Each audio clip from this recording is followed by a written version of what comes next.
I think it was probably the best thing that could have ever happened to me. It gave me a really uncanny ability to form meaningful relationships with people. As long as I am better than I was last year or the year before in my pattern recognition and my ability to make less mistakes and hopefully make better, bigger bets.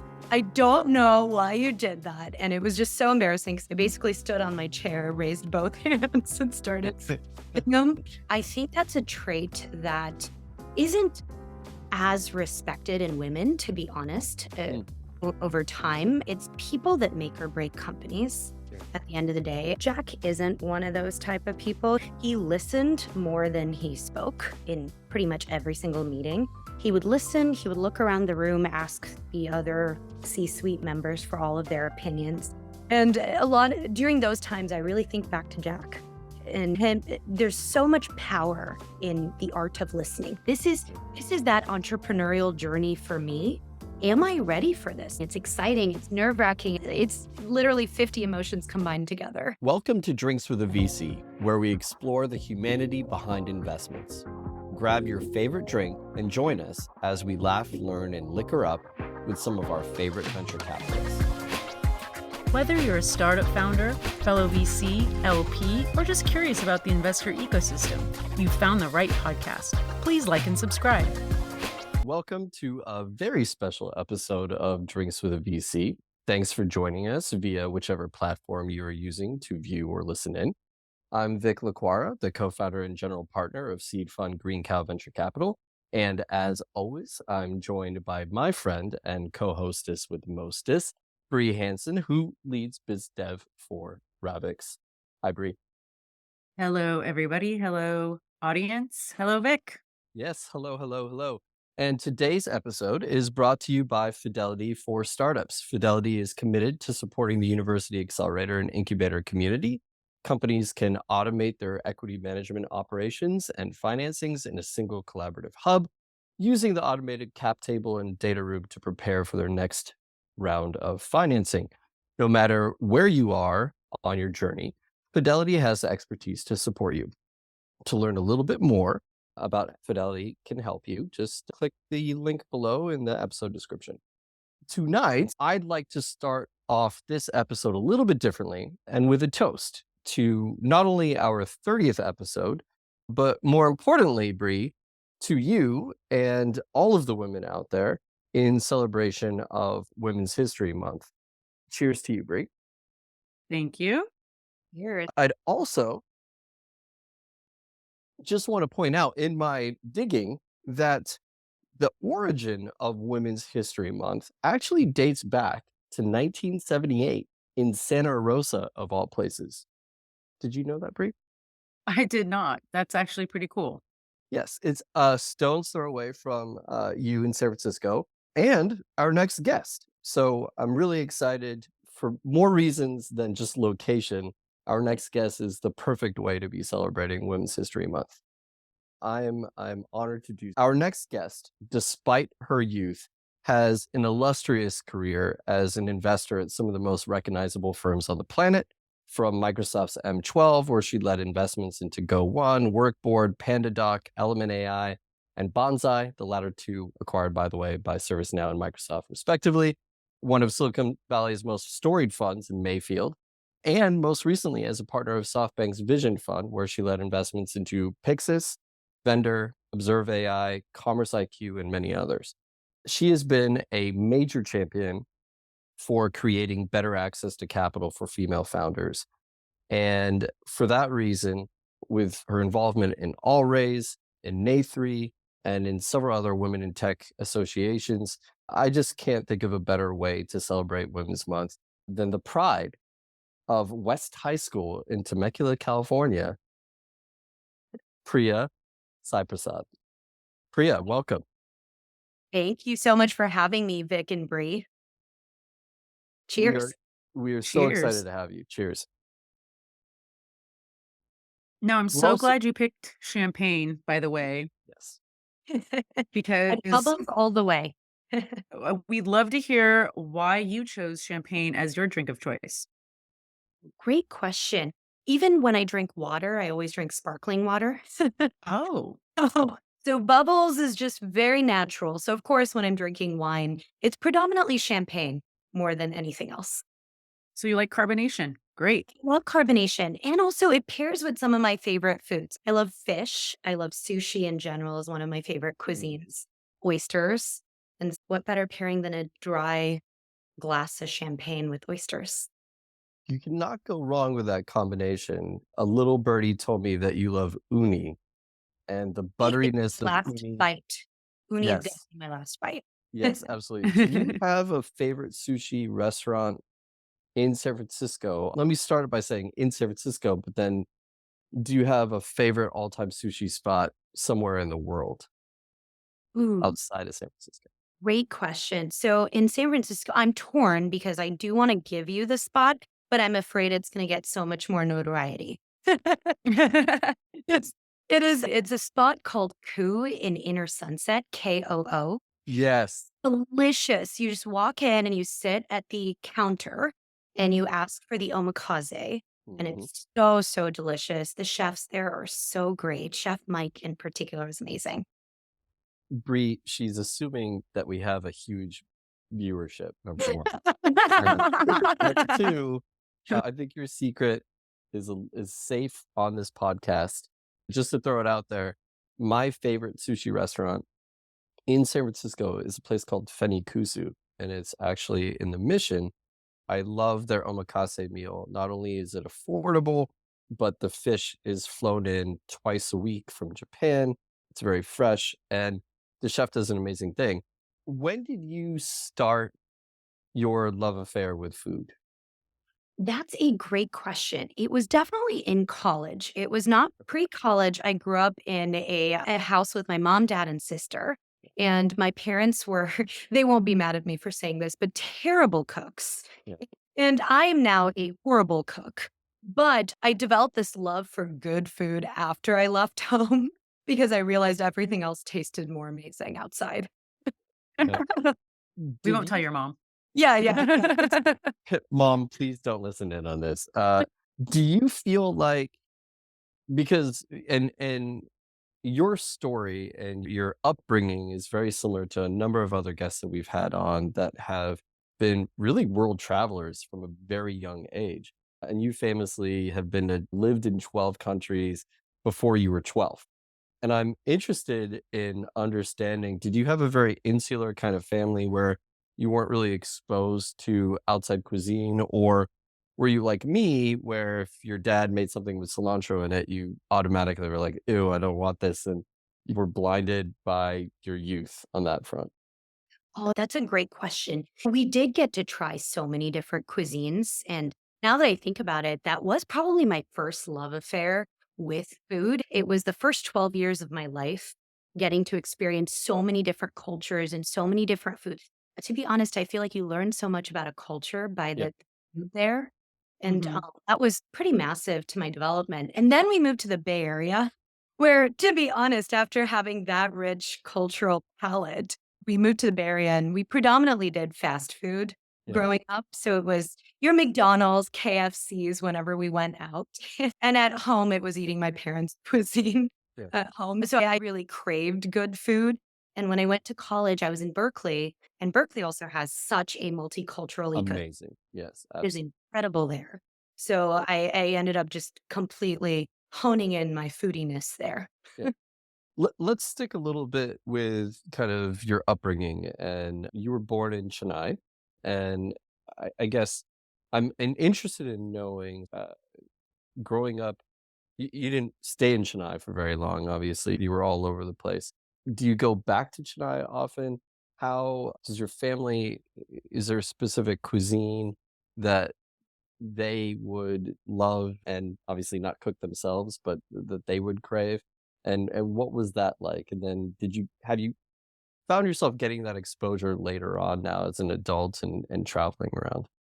Yeah, it's such a great question. So I was born in Chennai, and it's at the tip of India, the southern tip of India. Yeah. And in general, Chennai is known for really great vegetarian food. Yep. And Mhm. growing up, I will say, I loved what wasn't easily available. So we eat vegetarian food. I was like, oh my God, give me all the meat. And also I grew up in a Tamil Brahmin household. Okay. So technically, if you're a Tamil Brahmin, in general, you don't drink, Yeah. which shocker, I'm having some shit. And typically you don't eat meat, and in Yeah. particular, no beef. And then my mom's actually, she follows through on all of that. But my dad was the introduction into the dark side, I will say. I So see. he ate meat, he drank, and I really took after my dad. So I'd say growing up, I never actually respected, to be honest, Chennai cuisine as much. Yeah. But now it's actually one of my favorite cuisines, which is really ironic because I feel like the world goes in full circle Yeah. nowadays, where I recently went to Chennai for SAS Boomi, which is one of the largest SAS conferences there. And Wow. I Oh, have to tell you, I had some of the best food in Chennai than I've ever had. yeah. Wow. What's a popular dish there? Oh gosh. So on the non-vegetarian side, there's something called kotha paratha, which is basically it's like a paratha with meat basically shredded, and it's Hmm. so delicious and super flavorful. And on the vegetarian side, I really like a solid masala dosa. Oh, who doesn't love that? Right? Um, so tell us a little bit about your parents. How did they meet? Were they an arranged marriage? Did they meet and have a romantic marriage? And then what brought them together? And then how did they leave? Oh, it's a very interesting question. The interesting thing is my parents actually had me. My mom was 22 when she had me, and my dad was about 25. So they're a little bit on the younger side as parents in general. And they met when my mom was 18, I believe, and my dad was about 4 years younger. So they met, and they met, I think, attending a wedding together. And both of their parents thought that they would be a great fit for each other. So it was pseudo arranged where the parents spoke. Oh, But both my mom and my dad said, we're not ready to get married right now. We both have things that we want to accomplish. So let's arrange a date for the next 4 years and then see where things go. And so basically, they dated for 4 years and then got married. So, what smart people. yeah, they were a little bit more forward thinking. They wanted, before they fully settled down, and they only dated each other really, but it was nice that they took a little bit of control in their own hands. That's amazing. And what did your parents do for work? And what brought you guys to 12 countries in 12 years? It's insane. No, I wish it was something so cool, like one of them was a spy or Maybe they are, or they just haven't told you. it's Yeah. true. Maybe after glass 2 of the champagne, you will find out. But no, my dad actually worked as a corp dev leader for this company that he was a part of. And so that company basically grew only by acquiring other companies. They had a very robust inorganic growth strategy. So every time he would acquire a company, he would move our entire family to the place of acquisition so that he could integrate it into the broader corporation. Yeah. So we ended up moving, like in some places, we would live there for less than 3 months. In Mhm. some places, we were there for a year. In some places, we were there for 6 months. The longest stretch of which was in Nigeria, in Africa. That was what I consider my childhood growing up because that was the first 5 years of my life was spent in Nigeria. Yeah. Wow. I was not expecting that. You're Yeah, I also can actually speak Yoruba and Hausa, two dialects that I haven't put to great use since until I went to Berkeley. Of course, find a college like Berkeley and you'll find folks who can speak Yoruba and Hausa. yeah. Yeah. Wow. You wanted to say some words for us? No. Maybe a couple more Okay, we're gonna wait till drinks we get in. A few more 3 glasses. glasses in. Yes. Yes. And then ask me again. Well, you credit, and it's not uncommon to credit kind of this exposure to so many cultures early on to building a lot of curiosity, to building empathy, to building even resilience. I can't imagine growing up and having all of the like child issues, right? I'm growing up and am I popular? Am I not popular? Do I have a best friend? Is there a boy or a girl, right? That I'm interested in. I can't imagine going through those kind of dilemmas, right? In Nigeria as maybe the only Indian or as someone who looks so different than everybody else. What was that like for you specifically, and how did you feel like you adapted to that circumstance? Yeah, it's such a good question because I have so many thoughts on this. There's a lot of conflicting feelings about that. At the time, as a kid, when we were moving from place to place, and it was 12 different places really before we settled down in the Bay Area, it was not a great feeling because you would integrate into an entirely different school system. You would befriend an entirely new friend group. You would ideally start to learn the basics of the language and culture and customs. And then you'd be completely ripped apart from that environment that you're starting to build some sense of comfort in and plugged into an entirely different environment. And I was someone who really craved long lasting friendships because I felt like I didn't quite get to have that because every time I would make a new best friend, we would literally move right Mm, after. yeah. So for me at the time, I was pretty upset at my parents. Why are you making me move so much? I don't understand this. Everybody else has childhood friends that they can reference that they've lived with their entire lives, etc. And all my friends are so choppy in so many different places. I don't understand this. And it was also just different school curriculums consistently. And I have so many thoughts on which geographies were a little bit harder than the other ones. So it was at the time, I think I found it a little bit more annoying than truly enjoying it. Yeah. However, looking back on it and looking back on how my personality has evolved over time as well, I think it was probably the best thing that could have ever happened to me. Right. And it was such a blessing in disguise, which I didn't quite appreciate as a child, but do so much as an adult because it gave me a really uncanny ability to form meaningful relationships with people Yeah. and form very deep, very strong connections with folks super quickly and almost in a disarming way. And the ability to connect with people from entirely different backgrounds, from entirely different experiences across the board. And that skill set, it took me a while to realize one, that was a skill set. Yeah. And two, that skill set has actually been one of my superpowers over time that it's gotten me to where I am today. And I really just have my parents and this upbringing to thank for that. Yeah. So super fortunate actually looking back on it. Yeah.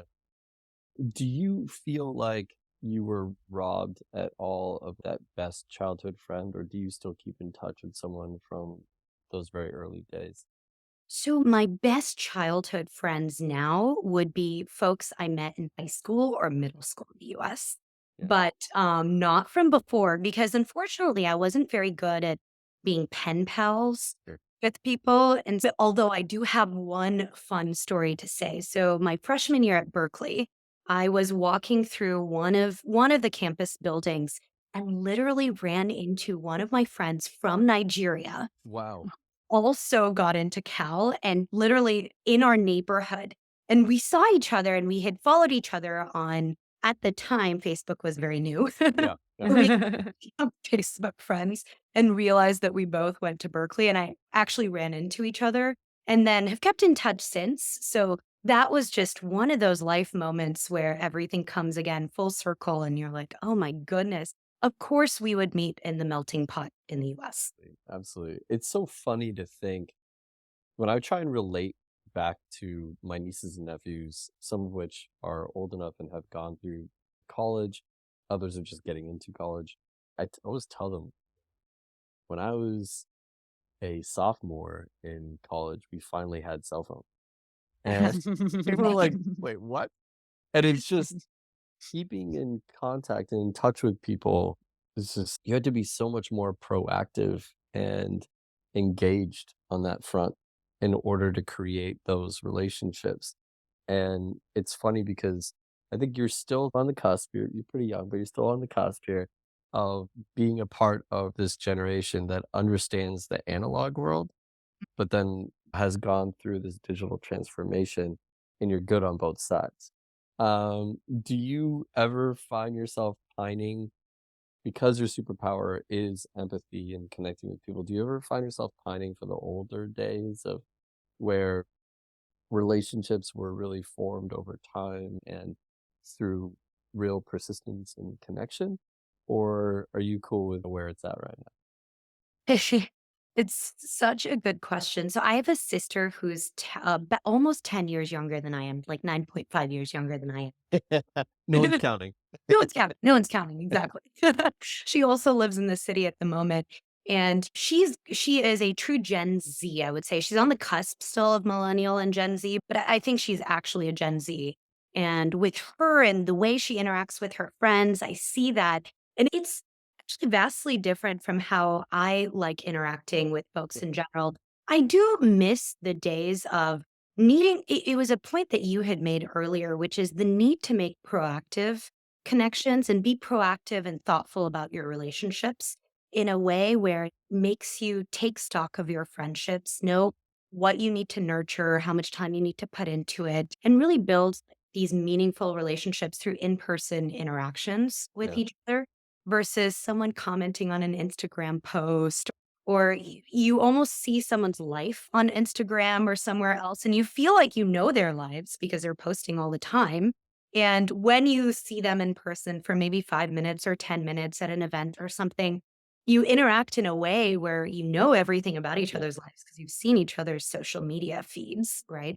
But is it really as deep as those entrenched conversations over dinner or over hours doing things together, right? Yeah. I don't know. I really miss the latter. Yeah. I can So I still remember, Bree, sorry, I can Go ahead. still remember the phone numbers of all of my close friends in middle school and high school more than I can my own wife or friends nowadays. You just don't commit that to memory. And I don't know if you feel this way at all, but I don't know if I miss this or not. I think I do miss this, and I think this is part of, like, the deeper connection piece. But when people don't get back to you, back in the day, you marinate on it, and it would almost be like a personal affront, right? Like, "Why hasn't my best friend who I talked to hasn't called me back or messaged me back or no, called me back or come over to visit?" And nowadays, I feel like when people don't hear from each other and, like, they don't send a text message, there isn't a consternation about it or, "Oh, yeah." So it almost feels, "Okay, cool, that's just the nature of the relationship," which I feel is a really low bar that we're setting for our friendships. Or maybe I'm just setting an incredibly high bar. What do you think? It's a very interesting point. I want to venture to say it's because with social media, with sort of everyone being a click away in a sense, you have a lot more nodes of friends. If I were putting friends as nodes, there's so many more touch points, but are you really that close with any particular person? That's the thing, right? But you have so many different touch points that even if sometimes your closest friends don't text you back right away, it Yeah, doesn't bother you as much because you have so many different interaction points during a day. yeah, Which is a little bit sad because I wanna be more sad about the closest friends who are not getting back to me, right? yeah. But there is I think this is a little bit of the abundance of information that we have available at our fingertips, Mm, whether it's friendships or whether it's data that we can research about any given thing, almost the paradox of choice that we have available in front of us. But it's just too much information and too many things going on at any given point in time that your mind doesn't really have too much time to dwell on any particular thing for too long. Exactly. And so I've always said that we've created friendship at scale, but what does that really mean? Because now we're like, how do you scale friendship? Social media. But then do you really have close personal relationships with the people? You can't when you scale like that. And then secondly, it's the multi-channel communication. We used to have only a couple channels. It was phone and letter. And then we added email, and then we added social media, and then we added 30 social medias. So we went from having 2 channels to having 30. So now you have to get your information and check every channel, Slack, Facebook Messenger, What DMs on Instagram. I can go on and on. How many channels do you have to check? And there's nothing that brings all those channels together. Business problem founders so that because their APIs won't work together. Apple's made it very clear they don't want to share their API for Messenger. So we now have too many messaging systems and now we're not receiving all the important messages. So it's become a problem. It's very true. And in some ways, what you said, Bree, when you're getting a Slack message at the same time that someone's messaging you on WhatsApp, the text, iMessage is blowing up, emails are coming through, social media updates are popping up. It's hard to just bog down and focus to some degree. Mhm. Feel every emotion to the fullest, because before you're reacting to one particular text, you're getting this other thing about this entirely other topic that you're context switching so much that I found, at least lately in my personal life, I have to create time for just brain space, Mhm. just the ability to be away from my phone for a finite period of time. For me, that's working out. But I have to be away from my phone, and I have to just be present in my mind and allow it to not think. Yeah. And that's a conscious effort that I have to do, or else it doesn't end up happening. Meditation. Yeah. Yeah, speaking of meditation, you talk about Pilates and you talk Mhm. about even hip hop dancing. Uh, Everyone finds their own Zen moment. Where is your Zen moment? And then when you're in that moment, are you truly just mind is empty and you're really just focused on the breath, the movement, whatever it might be?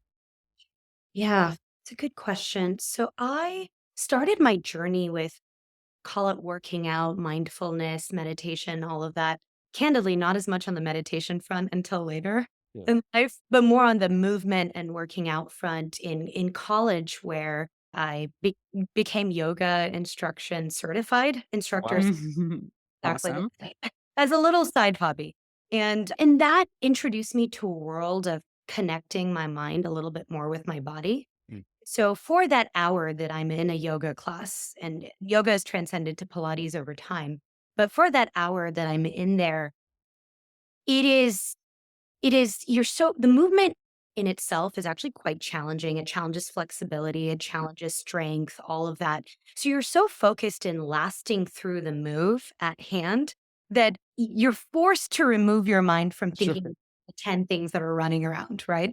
And you're forced to, if you're holding a tree pose, you're forced to not fall from that pose, and you're forced to connect with your body in that moment. And I love that it removes me from being in my head most of the time.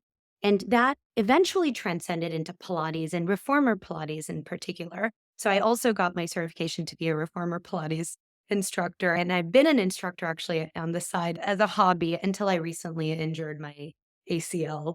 But that was horrible. But it's such a great way to focus on yourself for an hour a day and focus on your body. And I've struggled with this a little bit over time. I was raised in a very competitive way. Even my sister and I are competitive with each other. So I'm a very naturally competitive person. And it's very hard being a competitive person to consistently in venture, you're always competing against other VCs. Your startups are competing against other startups. You personally are competing for a deal against Yeah. someone else. So it's so hyper competitive. And I used to actually, even in a workout setting, I used to look at the person next to me and be like, oh gosh, that person is doing this slower than I am. Slow, by the way, in reformer Pilates is extra good. Yeah. That person is going slower than me. Oh no, that person's able to do this. How do I learn how to do that? Yeah. And it was actually at the beginning of the pandemic when I had this aha moment where I had always been taking group classes. Mhm. So it's so easy to compare yourself with the person in the machine next to you or in the mat next to you. But in the pandemic, everything closed down and I started doing privates. So it was just myself and an instructor. Hmm. I had this amazing revelation where the only person I had to compare myself with was myself, but just myself yesterday or myself the day before. So it turned into this fascinating thing where I was competing against myself. And I was so happy as long as I was just getting better in my own journey. Yeah. Right. And then when I got back into everything else opened up and group classes started again, I my entire framing was so different because it would just be, as long as I'm slightly better than I was last week, or as long as I take this one challenge that I didn't try last week, Yeah. that is a personal victory for me. And then that same mind share and mind framing almost shifted to the workplace. And so as long as I am better than I was last year or the year before in my pattern recognition and my ability to make less mistakes and hopefully make better, bigger bets, Yeah. that's a massive win. I can never be the best at honestly anything. There's always going to be someone better at me in every way, shape, or form, and multiple people who are better than me in every way, shape, or form. So it's almost that internal validation versus external validation, which actually working out as an analogy really helped me cope with that and grow over time. That's brilliant. Excellent. Do you ever impart some of that wisdom to your founders? Do you ever take them aside and just say, "Hey, you might benefit from some yoga or some sort of movement or time away or time to yourself?" Absolutely. I've actually had founders take my classes before. Oh, that's Really? awesome. So that has definitely helped. But in general, almost encouraging them to take a step back from the day to day and almost that same comparative mindset. Oh my gosh, my peer startup just raised this much capital from this person. I think we need to instantly raise capital as well, or else we'll be outdone in the market, even though we have a better product, blah, blah, blah. Those type of conversations, almost let's take a step back and see where your fundamentals are and what are you looking to build.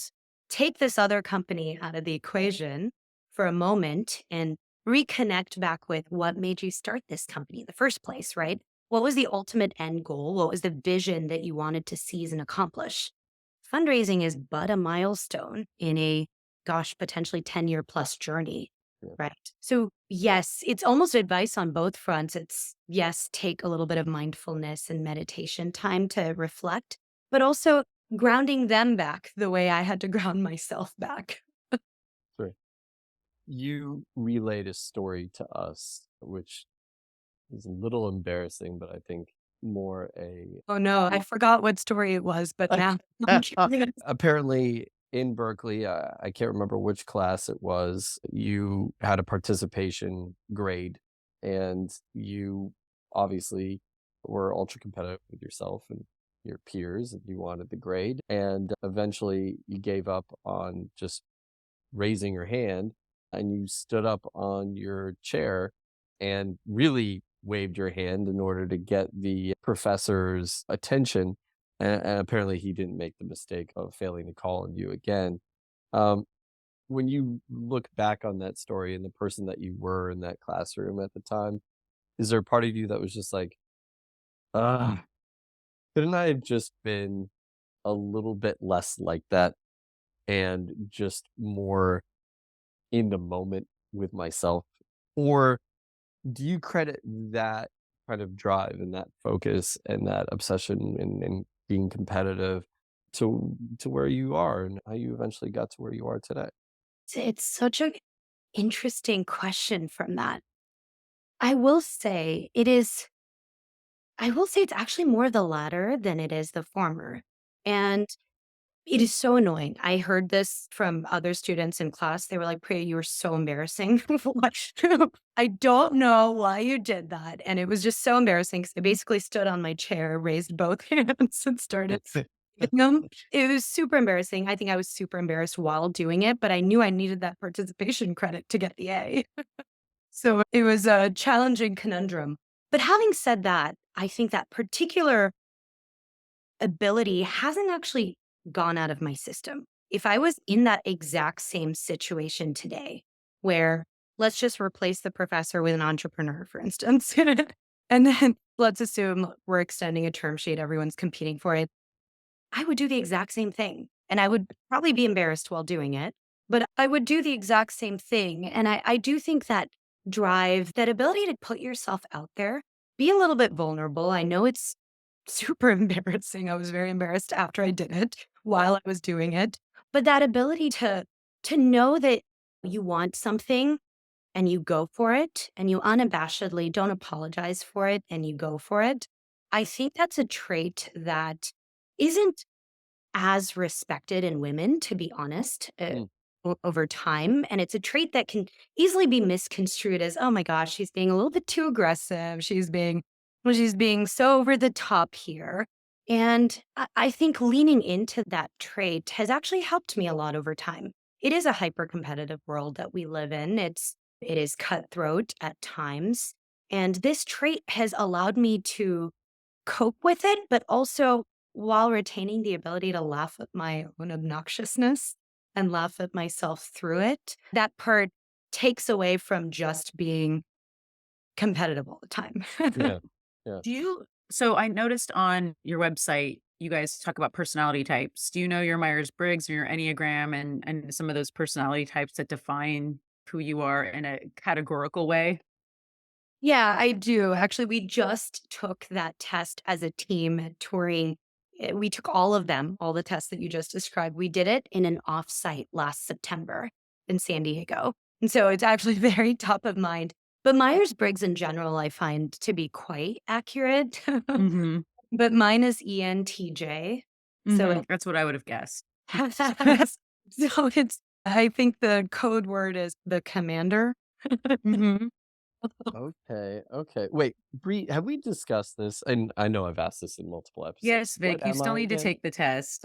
Oh, but I thought you knew what I was already. I have my guess, but I don't like to project my thinking onto people because that we all show up in different situations differently. You don't always show up as an Yeah. ENTJ, right? Sometimes you show up as different type, but Yeah. in just for future reference, Priya, your type and my type supposedly make the best business partners. We're like Steve Jobs and Wozniak, so we could really Oh, kill it.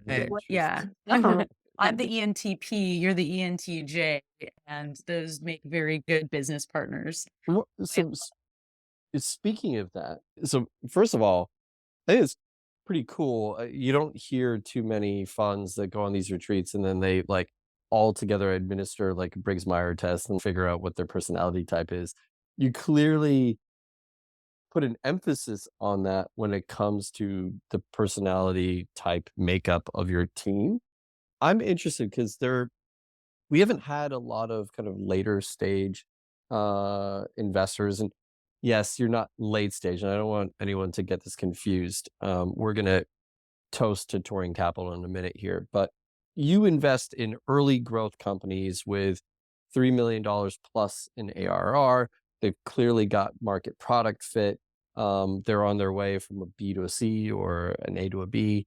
And typically, when you think about a VC in that frame, you've got so many data points that so many metrics that you have and that are tangible that oftentimes you don't associate that type of VC looking at the team makeup.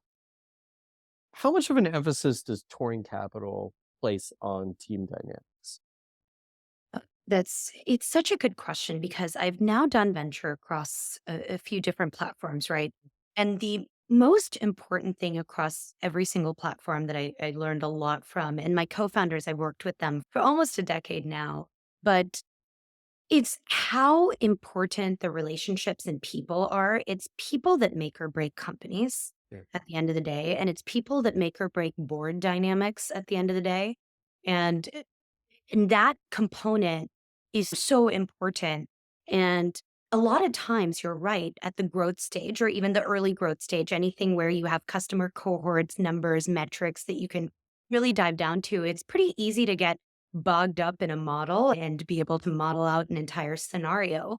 But at the end of the day, what is motivating this founder? Why are Mhm.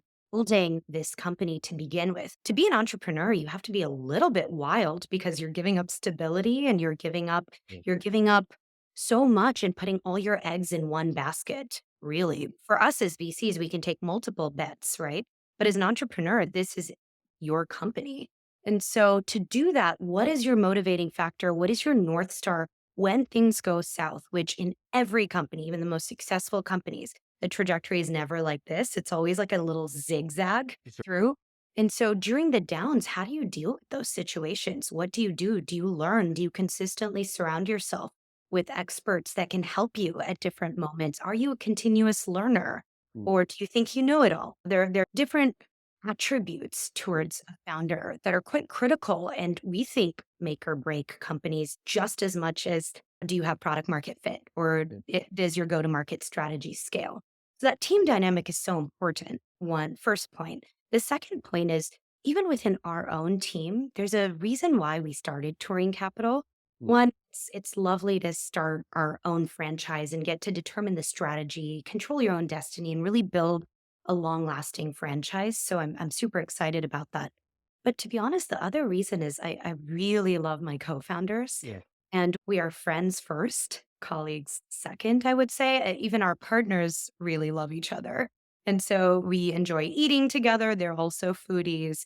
And we have a lot of fun together. And we come from a place of so much mutual respect for each other's personalities, understanding both the pros and cons associated with the personalities. And so you just know that each person is this unique personality. Let's understand their personality type better so that we know their strengths and weaknesses. We know what ticks they have, what pet peeves they have, and let's try to operate to the best degree of respect that we can to each person's different personality. And honestly, we encourage our portfolio companies to do the same with their management teams as well, because this is a team that's going to stay together, hopefully, for the long term. And so you want to be able to grow together too. Yeah. Agree. I totally agree, Priya. I actually used to have my team create like a user guide or a user manual for themselves and put all that information in, as well as their communication style, and just be like, come to the person as they are. I think seeing someone's personality as they think that they are provides empathy because you're like, okay, they have some of these weaknesses, but that's just part of their personality. Look at how many strengths they have. So I'm going to cut them some slack on some of those weaknesses, knowing that like I wouldn't get the greatness out of them.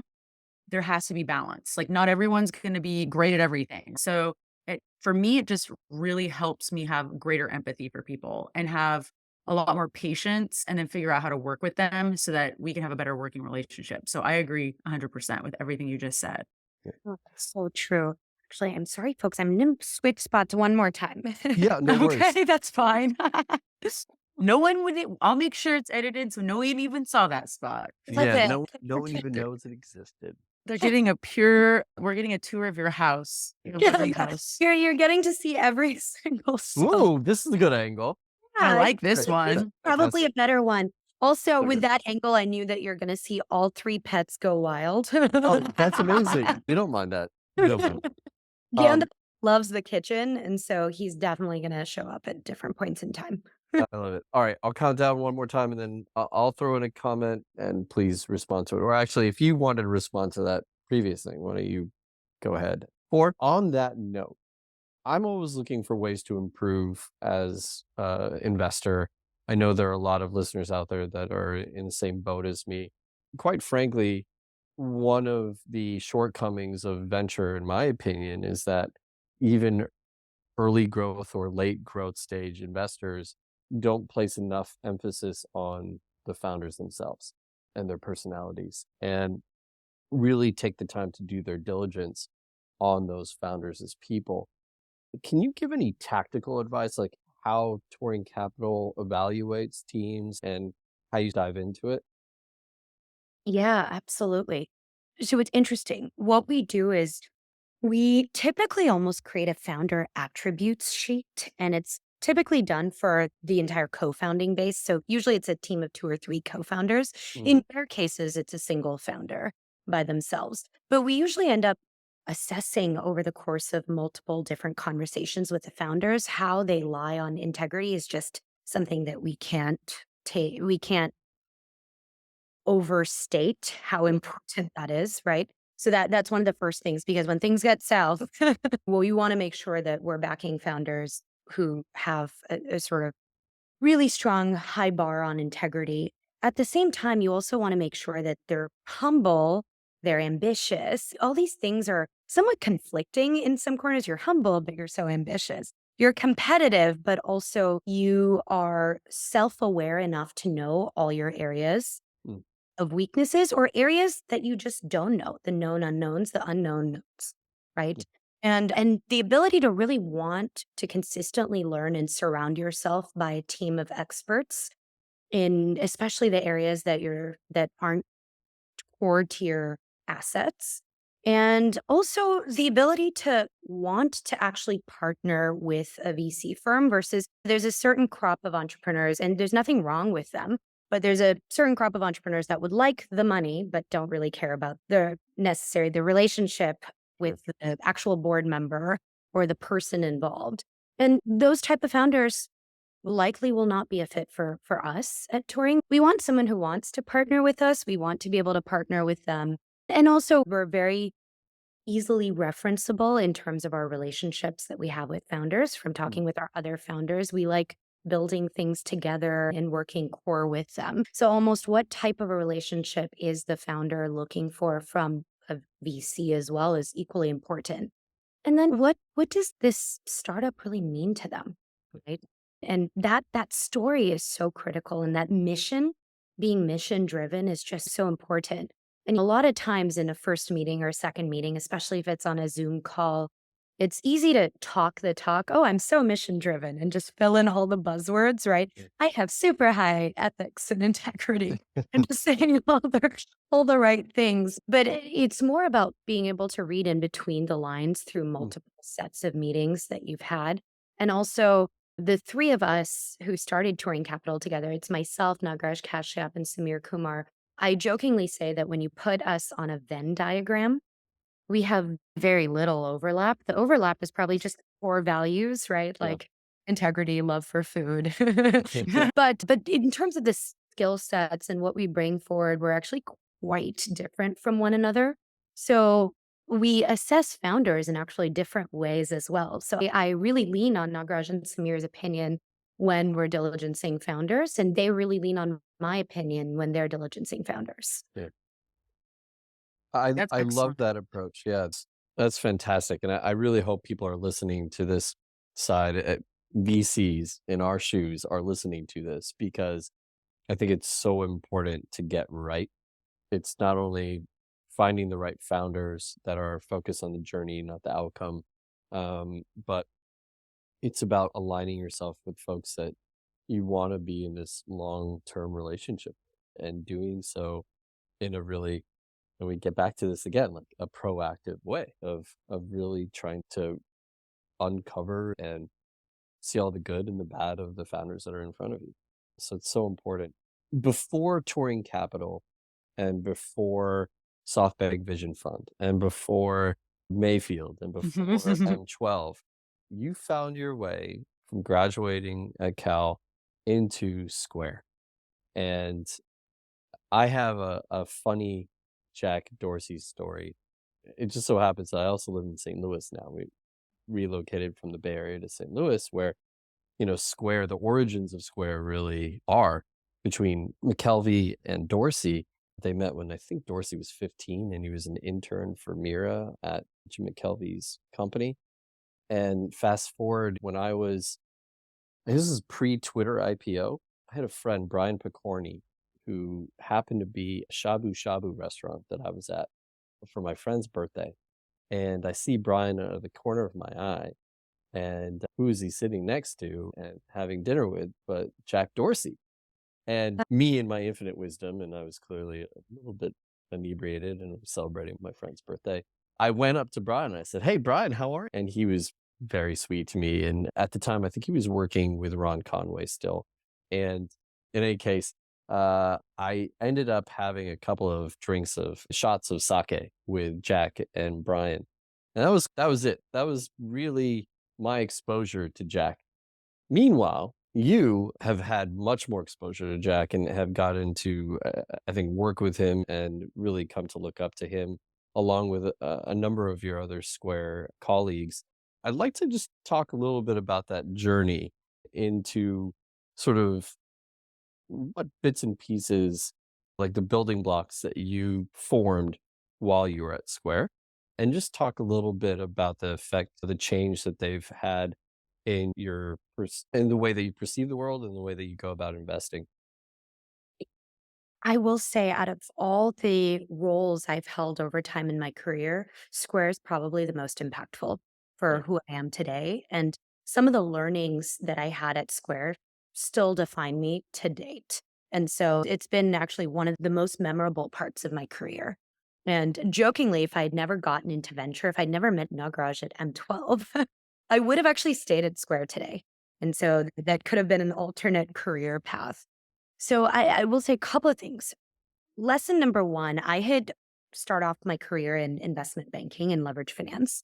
as pretty much the one woman analyst on the team Yeah. in a pretty team full of all men, and then transitioned into Square. And Square at the time was just, it was pre-IPO when I had joined. They were sexy for sure as a startup, but it was such an interesting place because the entire C-suite of Square at the time was 50-50 split between women and men. Mm. And more than that, women were in the traditionally more technical and I would say male roles. Like our CFO was a woman, Sarah Fryer, she's incredible.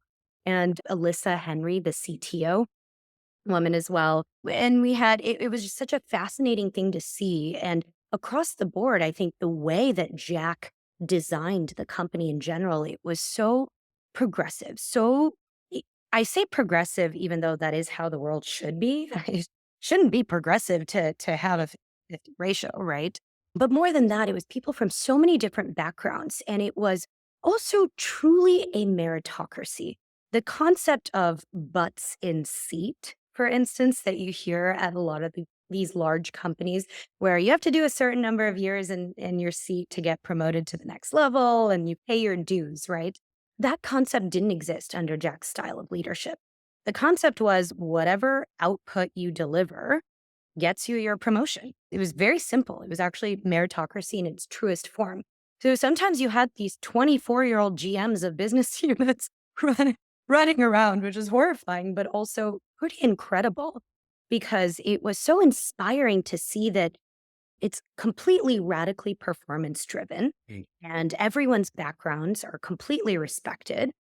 And being so radically performance driven, they have some of the best gender ratios and some of the best race ratios in the industry. I think all of that was just so fascinating as data points for me. So I knew that something here is working so well. I need to understand this leadership style a lot better because wherever I go in the future, I have to take this style with me. I think that radical focus on meritocracy, focus on no bullshit, and just focus on being mission driven. Jack is a super mission driven founder where it was all about democratization of financial services and financial products.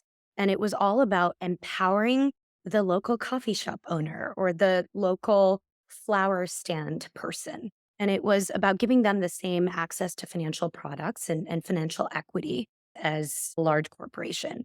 And so that concept, while it might seem so basic, was actually such a great unifying North Star for all of Square.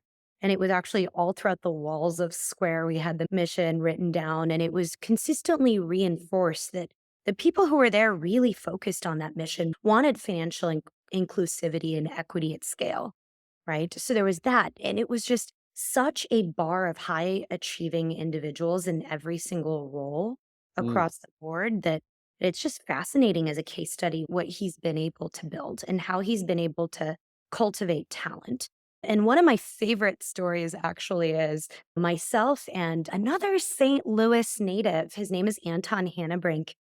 I don't know if you know him, but he's the chief corp dev and strategy officer at Intuit at the moment. Okay. And I worked for him at Square. So he's a great mentor now for me. And he and I were presenting to the Square C-suite about some sort of acquisition at the time because we were both the corp dev team. It was literally just the two of us. And so we were presenting, and it's so fascinating because there's a lot of times you'll find CEOs are such big personalities, founder CEOs, such big personalities. They have so many opinions. They'll take up so much airspace. Jack isn't one of those type of people. He listened more than he spoke in pretty much every single meeting. He would listen, he would look around the room, ask the other C-suite members for all of their opinions. And in the end, he will say something incredibly Mm. impactful and powerful. And there's this running joke that if he pets his beard, good thing in a meeting. Yeah. Yeah. He doesn't. It's not. And in the end of that meeting, he started petting his beard. And I think all of, all of us collectively enjoyed it so much. But his few words that he said were always so impactful and so powerful. And so sometimes in venture, in board meetings, you see the same thing. You see a lot of people trying to fill space with conversation and take up a little bit more airtime than honestly necessary to the matter at hand. And a lot during those times, I really think back to Jack and him. There's so much power in the art of listening.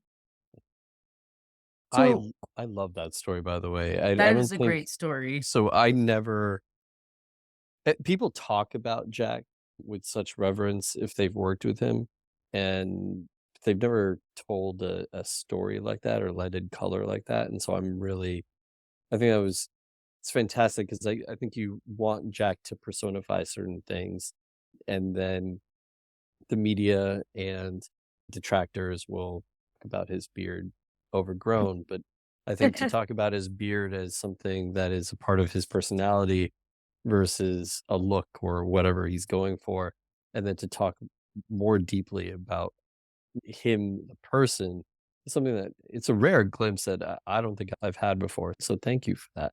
It's great. Two two comments and a question. Mm. One, I hope I play poker with Jack Dorsey because I know he'll be stroking his beard if he has a good If he has hand. a good Two, one of my comments is around just I guess my question is actually around if you have a meritocracy and you're very focused on productivity and results, and you have young people in leadership positions, what was the soft skill training that you got at Square in order to make sure that those younger people who may not have management skills or that you're skilling them up for soft skills? It's such a good question because half of leadership is soft skills. In fact, I think it's actually more than half of leadership is soft skills. The ability to influence, the ability to also mentor folks who are reporting to you, the ability to craft a mini culture within the broader organization. And Square was really good about having managerial training in general, but not doing it in a way that felt very HR-y, if you will. Almost, oh, go to this one portal and take your management training that's mandatory, and making it in a way that just feels like a check the box. It was actually so interactive. There were sessions that were done on a weekly basis where it was cohort groups that you get to learn from. New managers who've just been promoted to a managerial role get to learn from each other. They get to actually share some of the concerns that they're going through as new managers and pick each other's minds. And then you have a facilitator who's been a repeat manager before. And so these cohort groups were pretty incredible because even now I take that analogy and I've translated it with our founders because you put the founders in cohort groups where they can chat with each other. Because at the end of the day, as a VC, I can tell a founder a bunch of things, but they would much rather hear from another founder who's been there, done that, maybe made a mistake and in the past and giving their lessons learned to this particular founder. And so you want that cohort group is also so important to back to our earlier point, Vic, on mental health and the ability to almost take a step back, knowing that you have a tribe and a community around you that's going through this together. You're not alone in this journey is also super helpful. So I think Square did an awesome job in those cohort groups. Yeah. That's amazing. That I've actually heard that those are what creates results. And I myself have been in cohorts before, and some of them they were leadership and personality cohorts. And I cannot tell you how much I learned about other people's leadership styles. And when you come and share what your personality is, and then you show up, and then I'm like, oh, I recognize that in other people who I'm managing or are my managers, and now I can better relate to them. Yes, I yes. I will You know, always agree 100% with what you just said, and I will die on the sword of Y Combinator is what it is today Mm-hmm. because they enabled founders to learn from one another, benefit from mind share with one another more than any brand or any advisor value add.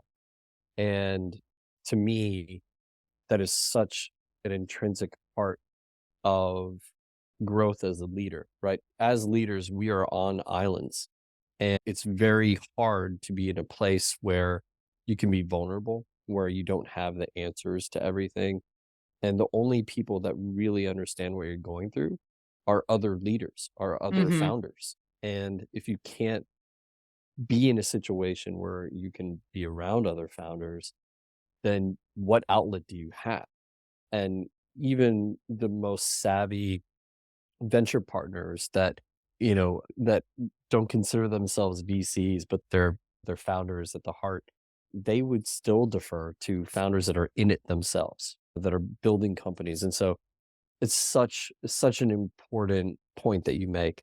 I want to stick to company culture a little bit. And I also want to expound a little bit on diversity and investing in diversity.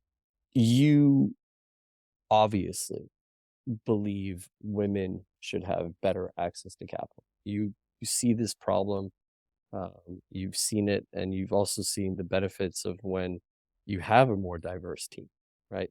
Green Cow Venture Capital, my fund, was based on this concept of invest in diversity, women and minorities. And I'll keep saying this stat for all days to come, but companies with at least one female founder outperform all male teams by 63%. Now, in your career, again, I think we touched on in the intro that you're part of All Raise, you're part of NA3. You spearheaded a joint effort between Mayfield, M12, and Melinda Gates's venture fund to launch female founders competition. I don't know if that's still going, by the way, but you can let us know. But how are you continuing your efforts to push for better access for women in venture capital? And then how do you find yourself internally championing that concept to your partners, right? Does Nagraj and does Samir, do they look to you to set the mandate of, hey, diversity needs to be an important part of the companies that we invest in? Or how does that work? Yeah, it's a great question. So maybe I'll take a step back because this is a topic that's super, super important to me. If you think about why diversity in venture has been horrible in the past, and for lack of a better word, been horrible in terms of the VC side of the equation, and it's also been horrible in the side of the entrepreneurs Yep. part of the equation. It's because venture started 50 plus years ago, right, in the Valley. And it started by a group of men. And they would typically, the whole job of venture as GPs is to take $1 and hopefully make it $5 in the future, Sure. turn money to LPs and keep some of it. So that's the whole model. And you've had generations and generations of wealth created based on backing Mhm. the type of founders in their networks, right? And so initially, your networks tend to look like yourself in a lot of ways, right? So typically you're backing these type of founders. And then you've generated such great returns for your LPs and you want to do it in a repeatable way. So you're Mhm. trying to do it on your fund 5, fund 6, et cetera. And then you look at pattern recognition. Ooh, what type of founder have we backed in the past that has helped us generate this type of return profile? Yeah. Then try to back those same type of founders in the future, which tends to look like the same type of founders in the See past. the problem compounding there. Yeah, Yes. it is. It Yeah. actually gets so much worse over time, right? And so I actually think the way the diversity problem gets fixed at scale is to have LPs hold GPs to a higher bar and a higher Yeah. standard. Because if you're only held to the bar of returning capital, you're going to try to return capital in ways that you've historically done and you know how to. Sure. And so with that in mind, I do think there's some onus that needs to be put on the LP side of the equation. Yeah. And then on the flip side of it, on the venture side of it, you also it tended to be pretty myopic where you want to hire folks from your own network, Yeah. people who you never see VC firms until very recently post partner roles, right? Sure. Not how it happens. It's usually a friend in your network refers you to someone else, or you've maybe been on the board with someone in the past. You've seen what they're like. And that's how hiring typically happens on the venture side. So if you have an all male partnership, for instance, or you have a partnership that looks very similar, and what is the incentive for you to find entrepreneurs who look so different? How are you going to have penetrate into networks that are outside your own networks? So in general, this is why I think venture is in the state in which it is. See, there has to be a proactive, very conscious effort in order to diversify across the board, both within the VC firm side of it, because then you're branching out your networks, which will lead to hopefully more entrepreneurs.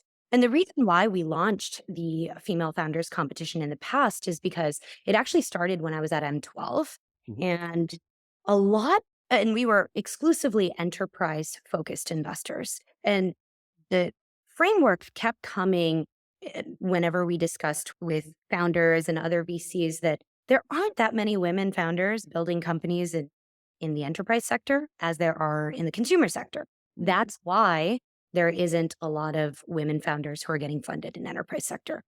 Seemed Exactly. seemed fine on the surface, right? Yeah, I guess makes sense.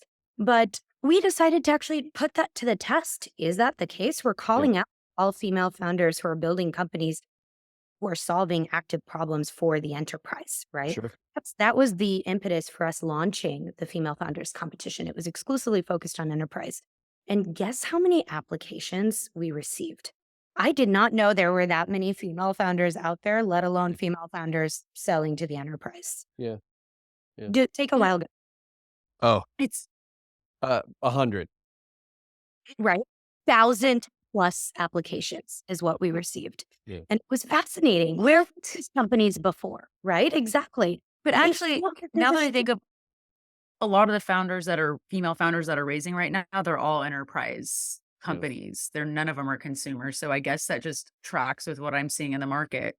It's so fascinating because that threw that hypothesis down the drain. So they're out there. It's just clearly all of our networks need to be better to be able to Yeah. source and find these entrepreneurs. Yeah. I think one thing I've seen actually going to your point, because you just made me think, all founders in that position selling to the enterprise are going to have a go-to-market strategy that's going to have problems, right? Like they're going to always struggle with how do I get into that company and that company? And I don't, those connections. Mm. And oftentimes I'll ask the elevator pitch from, let's just say 10 founders, and every single one, I don't get what they do, but the 5 guys, even if I don't get what they do, they still raise and the women don't because if they're not like right, spot on, everything's perfect, they just can't raise. Yeah. Yeah. And this leads to a larger issue around bias that us VCs have clearly against women and minorities in a lot of ways. And it's astounding. Bree was just repeating a stat that made me really question who's investing in women and minorities properly nowadays. And if you look at Europe, 25% of companies that are VC backed have a female co-founder. Mhm. Whereas in the United States, and correct me if I'm wrong on this one, but yes, venture investment was down across the board, but disproportionately so with companies that had minorities or had females as co-founders. And I wonder, are we really setting the standard anymore here? And it's appalling to me, but I also wonder, we've got a number of really fantastic female VCs that have been on the show, et cetera, that are all proponents of this. And I'm wondering, what else can we do? And why aren't we just better at this? Because the numbers there, it's not trying to make a quota. At this point in time, the numbers support the fact that female founded companies provide outsized returns. So I struggle with the question around, how do we incentivize? Yes, you're right, LPs, but how do we incentivize the VCs that we do have in the US to invest more in female founded companies? And I wonder if there's some secret sauce that is within Touring Capital and with funds that have diverse GPs that they're doing that should be broader processes that are adopted by bigger funds. Yeah, it's such a good question because clearly we all should be doing more across the board. One thing that we have contemplated with is almost taking a pledge where you showcase your diversity metrics in your portfolio Yeah, publicly. And it's listed publicly. It's available for all entrepreneurs to see. It's available for fellow VCs, LPs, and everyone. yeah, And in that way, if there's a comparative sort of dynamic to this, then you don't want to be that one fund that's generating very healthy returns, but from all male or all a certain race or demographic type of founders, right? sure. And also the same type of metrics for your own venture firm. Who are the partners over there? Who are the decision makers, the check writers, really? The issue is you need at least 10 VC firms to pledge to do that together to Yeah, begin the movement, right? yeah, yeah, And you want some of them to actually be venture firms, we can do it as part of touring and we can spearhead it. Hmm. But we are a new firm. We've existed for not even a full year. Yeah. But if we can partner with longstanding firms that have been around for 50 plus years, Hmm. who are willing to share that data publicly and who want to go on a stand, even if even if the data isn't amazing, the point isn't about you start with bragging rights. Yeah. That's not the point. The point is being vulnerable about it and saying, we haven't been amazing at this in the past, but this Mhm. is a true priority for us going forward. And we're holding you public to be able to hold us accountable Yeah. Yeah. by giving you our yearly results. Yeah. Yeah, you have to create that FOMO. You guys all missed out on these deals because you weren't paying attention and you had a blind spot. And that's the way venture psychology works. The FOMO concept is so prevalent, right? In venture. That's such a good point, Brie. Almost tapping into that plus Mhm. venture firms accountable. Sure. Exactly. I want to go back, and this will definitely come back to this topic, but I want to go back to you're in corp dev. That's your dad. You're like your dad. You were an M&A orphan, I will call you. And then you go into Square and you go into corp dev yourself. How did you find yourself there? And what made you decide to go then on a different journey and say, I'm going to switch from corp dev and go to the opposite side, which is the building side? It's a very interesting question. I started off my career in leverage finance banking, and candidly, I wanted to be at the forefront of innovation. And with leverage finance, you're typically looking at very mature companies and very mature industries getting bought out by financial sponsors. And so it's a very different type of model than ideation stage innovation and company creation, company building in the most exciting stages. And so I knew that I needed to be earlier in the life cycle. Mm. And so being more early in the life cycle, I didn't quite know what that felt like. Was it venture? Was it dev? What was it? And then I also wanted to know what it was like to actually work at a startup as an operator. I felt like with corp dev, it's an interesting thing because you still get to leverage your financial skill set, right? And get building that while also experiencing what it's like to be a part of a high growth startup that's facing all the growing pains. It's not like Square's ride was just up. It was actually a notoriously very awful IPO. And then post IPO, the company ended up doing quite well later. But learning from that. So that was my calculus at the time. The reason why I chose to leave corp dev and corp dev to venture and thinking about that is interesting because as a corp dev professional, you end up interacting with VCs actually quite a bit because VCs sell their portfolio companies to you. Exactly. In a lot of ways, actually, VCs really want to network with you. So my networking was happening actually very much so with early and mid-stage VCs at the time. And a lot of the way I would source deals for us at Square and market the landscape that's available and look about that was through being informed by these VC relationships, especially VCs focused on fintech or VCs focused on SMB software or VCs focused on XYZ. Okay, so you're on the buy side and you're seeing what Square's interested in. You're talking to other corp dev folks. Do you think that gave you an advantage going into VC, being able to say, oh, I know what people will eventually buy, so I know how to think about their metrics? Absolutely. I think it was very helpful. At the time, obviously, I didn't plan it like that. I didn't think, I'm going to be on the buy side first and then do this. But looking back on it, it helped so much because the types of questions actually that you ask as a corp dev individual when you're evaluating a deal and the types of questions, the way you think about strategic synergies with the organization, with the business unit, where are there gaps in the roadmap? What is it filling? All of that is actually very akin and it translates really well to how you evaluate a venture company to begin with. Just very transferable skill set there.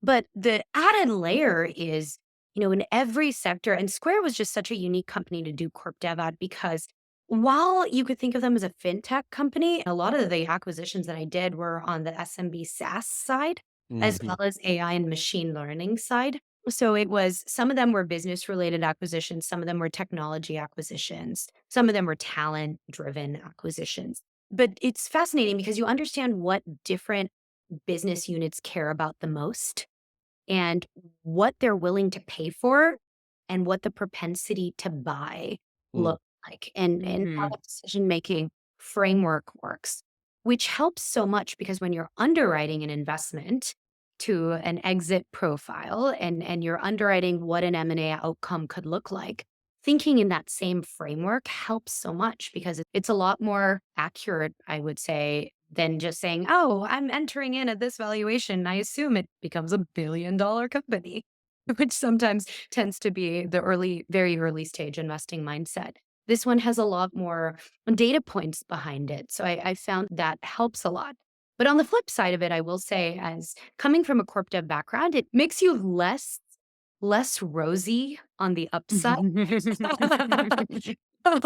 So I had to get over my conservative hat and start to think bigger, and that was my growth coming out of it. Okay, before we move on from Square, I know this year could be a high M&A year. We have a lot of startups that are likely to have a private to private M&A transaction.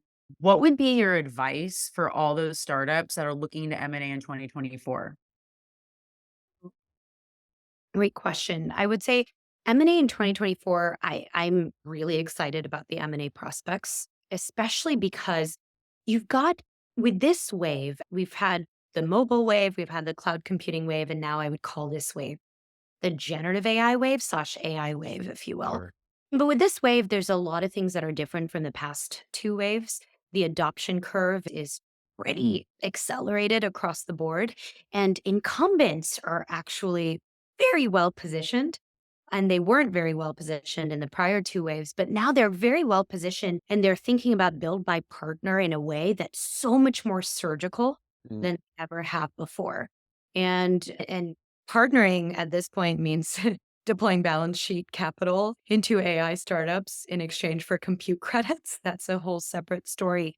But it's becoming so much more entrenched that I think partnerships are going to happen at a rate that is so much higher than it's ever happened before.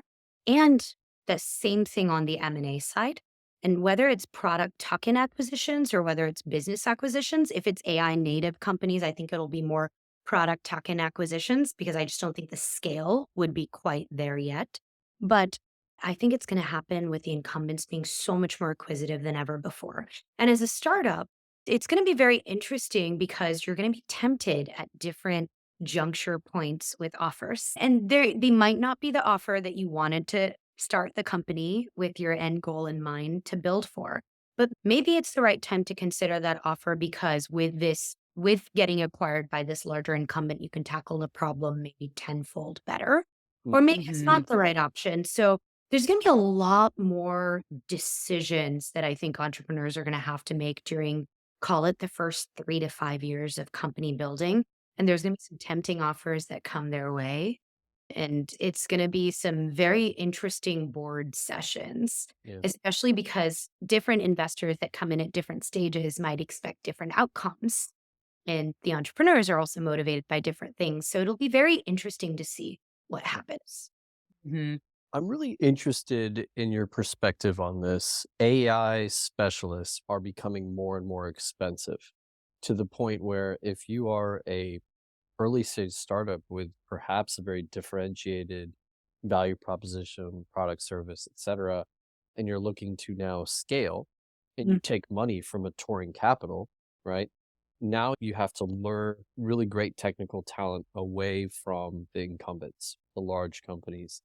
And it's these folks are over-resourced, and where's the incentive to go off into the Wild West and try your hand with a smaller startup? So how do you advise companies on that front and to in order to, again, attract talent and scale at that point? Yeah, it's a great question. It's almost the war for talent among a very small supply of talent to begin with, experts in AI. So a lot of the advice that we give, of course, the incumbents are able to attract a lot of this talent and that for sure exists in terms of how much they can pay people, et Mm. cetera. Mhm. However, I will say the incumbents all went through pretty much every single one of them went through pretty aggressive rounds of layoffs Mhm. over the Mhm. last, call it 18 months or so. Right. And so you almost had these incredibly talented people getting laid off across the board in different roles, right? AI included, Mhm. really taking stock of what they're building and what they're doing as their next step. If you are nothing but a cog in a grand scheme of things, because that's what getting laid off really feels like. Yep. Because Yep. Mhm. at the end of the day, you are a number and people are trying to right size the cost basis of a business. And so, what I'm actually seeing is there's an entire crop of folks from that laid off group that want to only do startups and want to be able to, at least with a startup, be able to control their own destiny, right? Build Mhm. themselves that they have a say in, they have an ownership in than anything else. So that's definitely happened. The folks who are seeing their friends who are impacted as well are also seeing the same thing. So I wouldn't necessarily say that it's great AI talent is picking incumbents because of the higher pay or the more stability. It's actually proven to not be very stable over the Mm. last couple of years. So that's probably my first point. My second point is more than ever, I'm advising portfolio companies to start thinking about geographies that are not more mainstream, right? So outside of the Bay Area that's been going on for a while. But look outside of the US and look across the globe. We're called touring because we want to tour the world to identify the best founders. Mm. And so, but almost look at different pockets in the world that have AI clusters and AI hubs and AI talent at scale, and almost different hubs that have signs of becoming future Bay Area. Mhm. Mhm. And so, and leverage and build a global first company from day one, where you can have a research hub in a particular location, you can have a go to market team in a particular location, and and a lot of our portfolio companies are taking that approach. Sure. What Well, hotspots are you seeing right now globally in AI? So India for sure, Mhm. definitely some parts of Europe that are pretty fascinating, where they're so close to research centers and universities. That's great. Actually, seeing a lot in Australia as well. I recently went on a trip to both India and Australia. India for SaaS Boomi. I think I mentioned that yeah. earlier. Yeah. But very impressive the talent that's coming out of those geographies as well. And Canada as well. That Toronto, Montreal, Waterloo corridor. Yeah. Absolutely. Incredible. Way to go, University of Waterloo. My dad's a Waterloo grad, and Wow, look at that. so that was right on cue. Also, I'm a big proponent of St. Louis. Oh no, but seriously, so you just invested in a company called, is it Pixies or is it Pixis? Pixis. Okay, Pixis, and I think they're based in India. Is that right? Correct. Actually, the company started in Bangalore by three co-founders. Yep. And now I would say one of the co-founders lives in the US, one lives on a plane. And the other one lives in Bangalore. And it's this Okay. amazing global first company, Yeah. uh, technically born from Bangalore, but built for the world, Yeah. really. And I will promote that one of the founders is a female. That is true, Vrishali. Yeah, She Vishali. she she's still in Bangalore, and she is such a powerhouse. She does Ironmans for fun. So you go to M12, you go to Mayfield, SoftBank, you're now a VC and you get your own fund started.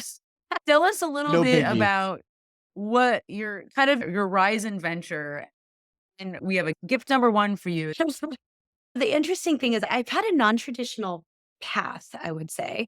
And I've learned so much across these three very vastly different platforms, and now taken so much of those learnings with Turing Capital. It goes back to actually what I was saying earlier, my superpower was, which is relationship building. But I'd say venture is all about people, and it's all about relationship building. You're building a relationship with an entrepreneur, you're building a relationship with your fellow partners, you're building a relationship with the ecosystem, Mhm. right? And it's so heavily people driven and people oriented. And I was fortunate that my first real venture role at M12 is now my team at Touring. And sometimes you find these incredible people. And for me, actually, my partner is my mentor, Nagaraj Kashyap. He's been my mentor for almost a decade now.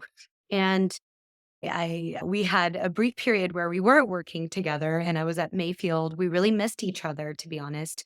And then he is the one who recruited me into SoftBank Vision Fund. Yeah. And he had left M12 to go to SoftBank Vision Fund. And so I teamed up with him again.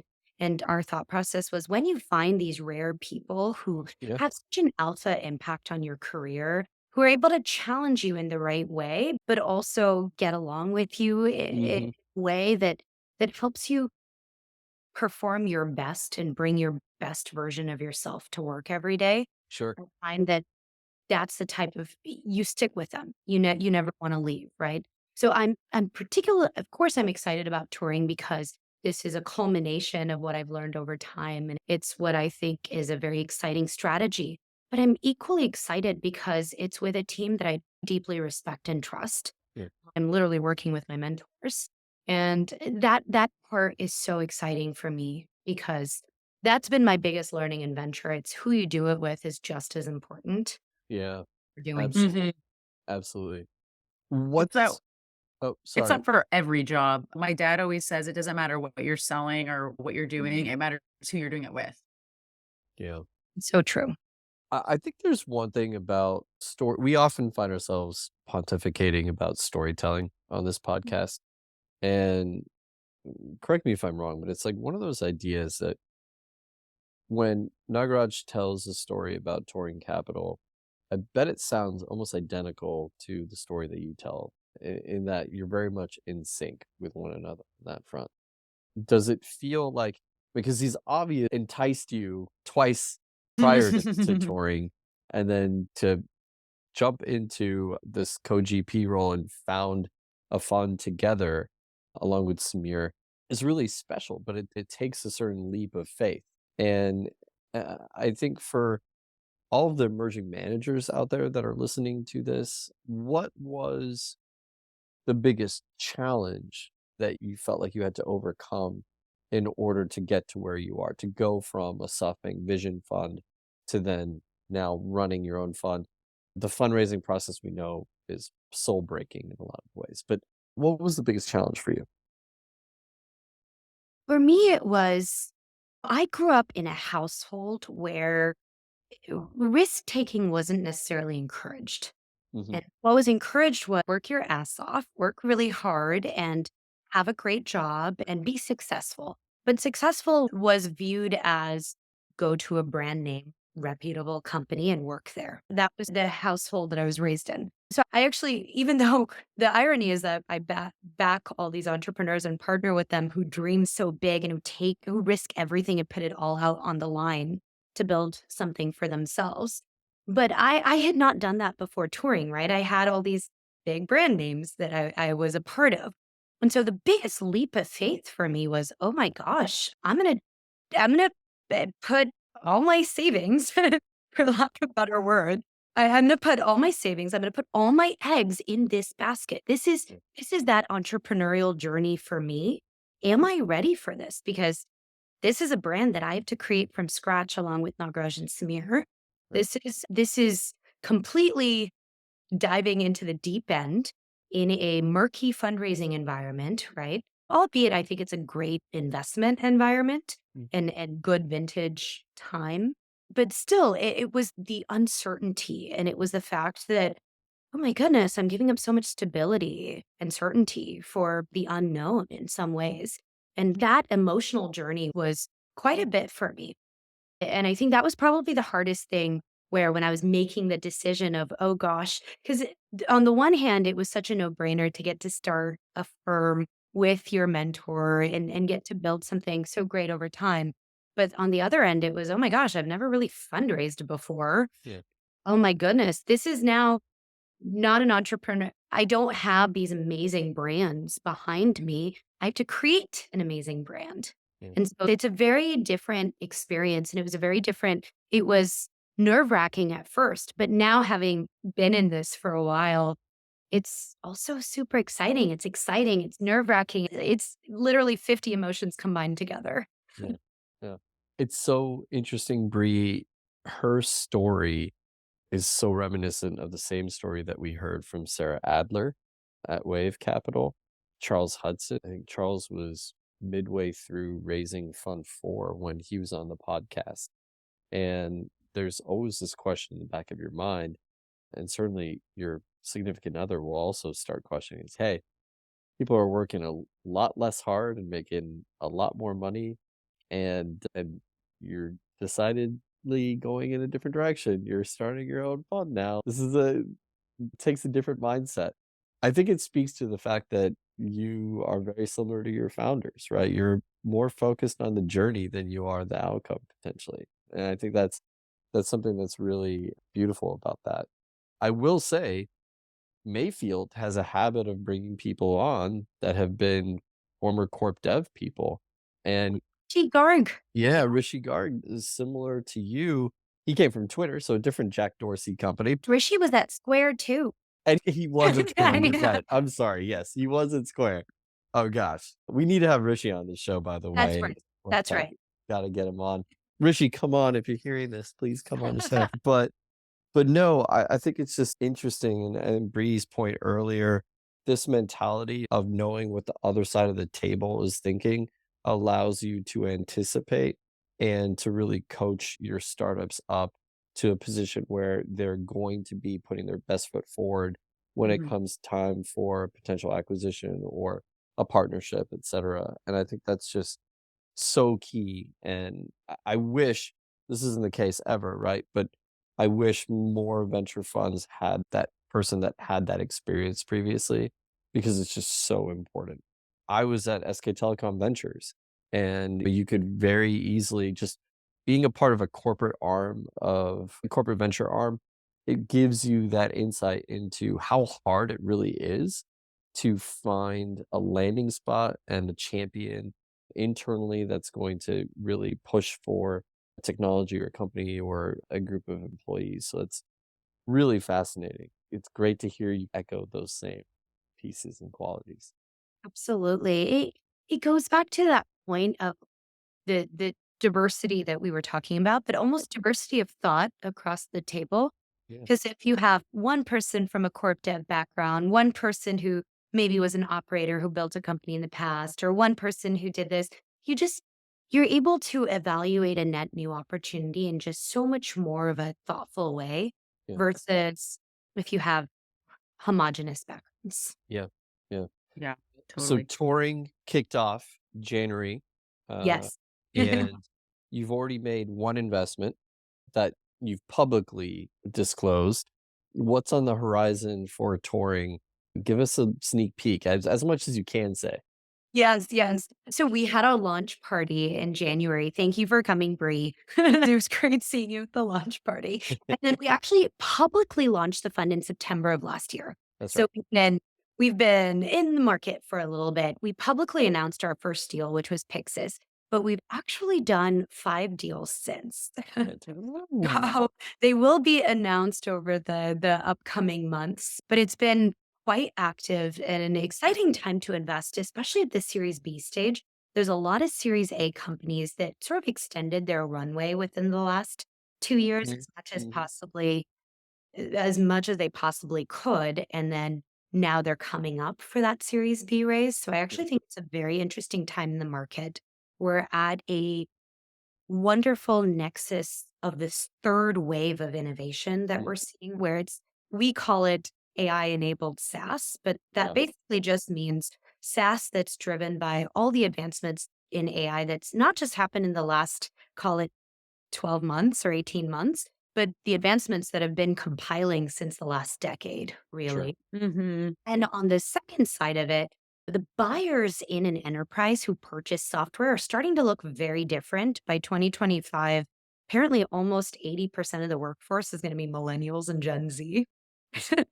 So that Yeah. is a vastly different Yeah, buying profile, and their expectations out of software is again quite different growing up in this hybrid modality that we were talking about earlier. yeah, So with that in mind, there's so much innovation left in software. So we're extra excited about catching AI enabled SaaS businesses at the Series B kind of early growth stage. yes. So we're active, we're open for business, and we want to back the type of founders that we talked about earlier. Yeah. The ones who are ambitious, but humble, self aware, and just very mission driven. Yeah. Just to get a sense of how spread thin you want to be, how many investments will you make? And then how many companies will you end up sitting on their board? Uh, and what does that look like? It's a great question. So, given our fund size, we are targeting roughly about, call it 12 to 15 deals out of the fund, Okay. actually 13 to 15 deals out of the fund. So, it's relatively concentrated from that sense. And every deal that we do, we try to take a board seat Mhm. because we want to be able to have influence and the ability to move the needle in some way, shape, or form. And so, we want to be that partner for founders at that stage right before they want to really hit the gas pedal on Yeah. scale. And so that's the model that we're super excited about. So typically we've done about 5 deals so far and we have the remaining left and we want the concentration to be US, India, Australia for the most part and some parts of Europe, but Fantastic. that's the majority of the fund. Oh, Brilliant. excellent. Let's have her open her first box. Yes. Honestly, this is a serious misstep on my part. For all of the listeners, I'm raising my hand right now. It's my bad. No, it's Uh, okay. but we're gonna get to the VC unboxing a little bit late. Oh my goodness. Let's Okay. So I'm going to spoil something for you because I actually opened the most glorious Tiffany box. Okay, so you already opened the box. Well, that's okay. That's okay. Last. Oh, so you're drinking. You are already drinking out of your gift. Literally. So there were 2 lovely glasses in there. And jumped the gun a little bit because I figured why not drink in this gorgeous glass? Yeah, of It course. is beautiful. Um, let's take a moment actually to celebrate Touring Capital. Your partners, Nagaraj and Samir, have had a real coup in being able to pull you away again and have you as a co-GP. So cheers to you and cheers to Touring Capital's success. Cheers. Thank you so much. And we wanted to get you nice champagne glasses to start celebrating each one of your investments and your upcoming funds. And Yeah, since you love champagne, you have to do it in the nicest flutes. absolutely. Love it. Literally, when I saw that box, I got so excited. I knew it. It's the box every girl wants to see. Yeah, needs some now. Yeah, I mean, look, Exactly. it's not just women. Yeah, yeah. You all are much more deserving than I am. That's for sure. That's okay. That's all. Well, Would you like to play a little game that we like to call Fidelity Five Questions with Drinks with a VC? Yes, I would. And I don't know what this game is, but I'm so in. Priya, what is your go-to karaoke song? Ooh, Barbie by Aqua, but I am Ken. Wow. That is a brilliant answer. Side note, by the way, I played Barbie at my cousin's wedding. My cousin actually went to Cal as well. Aisha Bardwaj. She got married, and congratulations. She's such a beautiful bride. We were in Mexico City. I played Barbie thinking that my uncle, Sunil, was going to celebrate and sing along with it because when I was in middle school, he would play it for his girls all the time. And he has seemingly forgot that he played it all the time. And so everyone, it was the most awkward moment. Everyone was looking around the dance floor in Mexico going, what the fuck are we listening to this for? Anyway, whatever. It Here would we be are. nice if Priya were there to save you as Ken. Yeah, right? I step in as Ken any day. Absolutely.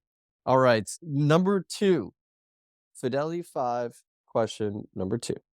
If you could invest in any fictional startup from a movie, TV show, or book, what would it be? Fictional startup. Like the first show that came to mind was Silicon Valley. So I'm Yeah. like, "Oh, Yeah. probably a lot of like fictional ones, although I don't know that I would invest in any of those startups mentioned on there. Oh goodness, this is tough. I have to think a little bit more. Yeah. I've definitely heard the Minority Report, the brainwave predicting of the future is one technology that was interesting. So it doesn't have to be Ready? a startup. It could be like a concept. It could be a Yeah. concept. Like Yeah, yeah, Ready yeah. Player One VR world has been a favorite. That's a good one too. Yeah. Yeah. Ooh. Okay, I'm gonna say something very bizarre as an answer here, There's but nothing too it bizarre. might show you a little bit of insight into me. But Matilda, the movie Matilda, like the Of smart. course. If you could take her abilities and turn that into a startup, Huh? Ooh, that'd be cool. the Interesting. cognitive abilities that she had. Yeah, I think a lot of people are leaning cognitive. I just want the old school hoverboard from Back to the Future. Why can't I invest in that? Anyways, all right. Number 3, Bree, go ahead. All right, number 3. If you could do it all over again, would you rather be an investor or go back to being a builder? Ooh, investor. All right. Totally. That was But quick. having done the building part before, not an Yeah, investor without it, because I don't think I would be as good as an investor without that part. I would fair agree. enough. Fair enough. All right. What movie best fits the future of the human race? Is it Wall-E, where we've all degenerated into an obese state due to the anti-gravity in the metaverse? Is it Avatar, where we're dominated by this quest for resources, new worlds, and walking around in avatar bodies? Or is it The Matrix, where we're all in a simulation? It's all about taking the red or the blue pill. Avatar, hands down. The exploration side of me, the new frontiers, unexplored, fighting for resources, Yeah. for sure. Yeah. Yeah. Are we more likely to have a human colony on Mars or to figure out climate change and fix that? Human colony on Mars. Wow. Okay. Wow. Way to be pessimistic as any VC I've ever heard of. I told you I was on the conservative side. One of my cousins wants to go to Mars, and I'm like, cool, our DNA will make it to space and Yeah. we Yeah. can go beyond, and I don't have to do it. Uh, Also, might Getting not at be the making it top- back. Beginning of this conversation, I told you that I had coffee with Tess yesterday. Yes. Hey, Yes. maybe space was on my mind because of that. Space was on your mind. Exactly. Yes. She's referring, of course, to Tess Hatch. I can't remember what episode it is. Go to www.dwavc.com. Lots of W's. We had one way too many, but her episode's there, and you can find Priya's episode in just about a week's time. We got one Uh, more question for we have one Fidelity more Five question. Here we Questions. go. Yep. Here we What go. is the one deal you passed on that you wish you had? Ooh, gone. She Okay. knew right away. I love that. Right away. I know which one I would pick, but that's amazing. That's great. I saw Fantastic. Gone at the seed and series A and passed. Oh, wow. I know. There's that There. FOMO. Almost. You've earned your final box, which is the other box in there that I taped. It's an Amazon box, but it's not an Amazon prize. This prize is just for you. And it's not from Tiffany's. No, What? It's I didn't even see that. Is that not this? there should be like an Amazon box in there that has Yeah. something in it. There's like just a plain box that was in the Tiffany's bag. Oh, I have to go get it. Should Oh, I? Go get grab it. Yeah, Yeah, go grab it. I'm gonna be right back. Yeah. She went right for the Tiffany's box and ignored the I was ugly like, box. I don't need this. After that, the rest was history. My husband got something else from Amazon. I don't need it. Exactly. She was Yeah. like, "What's that?" No, it was part of the gift. Way to do the stealthy packaging. Good job. I did want to repackage the Tiffany. I could Mm. repackage the Tiffany stuff. I just kept it in the box, and then No, that's you very wanted sweet. a box. great. You were like, "It's boxes with a VC, It not needs to bags." be, it's VC unboxing, so Mhm. it better be a box. I think we I now have a box. I totally, genuinely thought this was my husband's Amazon Prime order. all right. To all of the people that are just listening in, Priya has now already ripped open the box and she's looking at what can only be described as a very well packaged piece of clothing. Oh my goodness. Look at this drinks with a VC at the back and touring capital at the front. Oh, this is beautiful. There you Yes, go. It's going really well with my touring capital top right now. See, and it is. hat. You guys have those cool hats.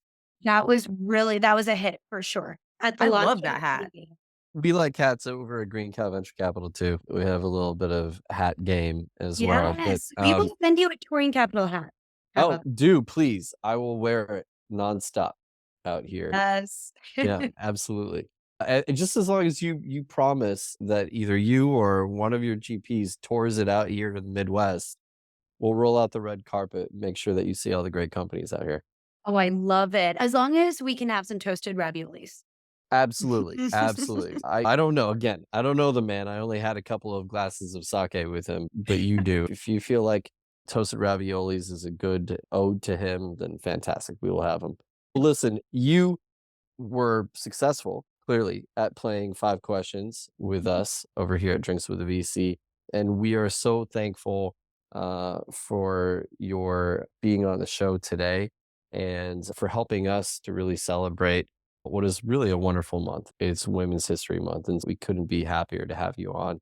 As we always do, we give you the last toast of the night.